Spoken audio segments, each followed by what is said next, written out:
ভারত বাংলাদেশ সীমান্তের কাঁটাতার লাগোয়া ভারতের কৃষি জমিতে ঘুরে বেড়াচ্ছে নীলগাই। ঘটনাটি নদিয়ার কৃষ্ণগঞ্জ থানা এলাকার হরিশনগর সিংয়ের গাড়ি মাঠে বিকেলে সীমান্ত লাগোয়া ওই কৃষি জমিতে কাজ করতে গিয়ে প্রথম নজরে আসে স্থানীয় কৃষকদের।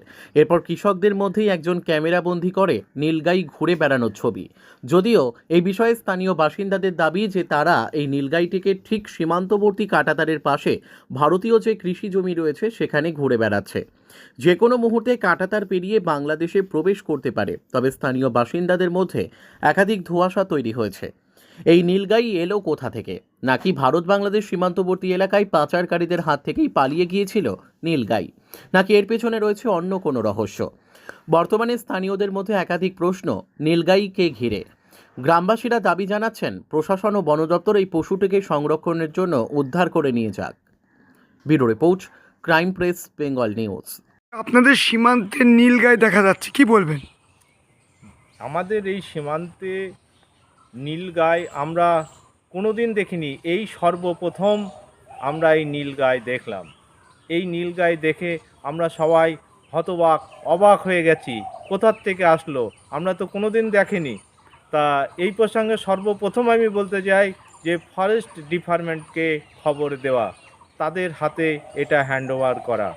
এর পাশাপাশি আরও একটা ঘটনা, যেটা হচ্ছে এই নীলগাই কোথার থেকে আসলো।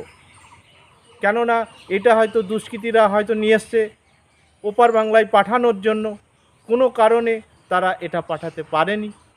এখন স্থানীয় প্রশাসন যারা আছে সেই প্রশাসনকে এইটা তদন্ত করা উচিত। কোন দুষ্কৃতীরা, কারা, কিভাবে এখানে নিয়ে এসছে, এটাই হচ্ছে সর্বপ্রথম কাজ। এর পাশাপাশি হয়তো দেখা যাচ্ছে যে এই নীলগাইটা দেখে তো সাধারণ মানুষ এবং সব মানুষই হতবাক হয়ে গেছে যে কিভাবে এই গাভীটা এখানে আসলো। হ্যাঁ, তা এই নিয়ে হয়তো তারা পার করতে পারেনি, সেই কারণে এই সীমান্ত এলাকায় ঘুরে বেড়াচ্ছে।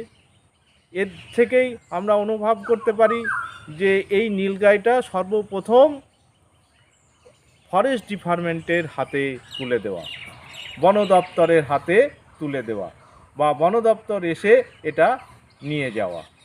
আপনার নাম? আমার নাম রূপ ঘোষ।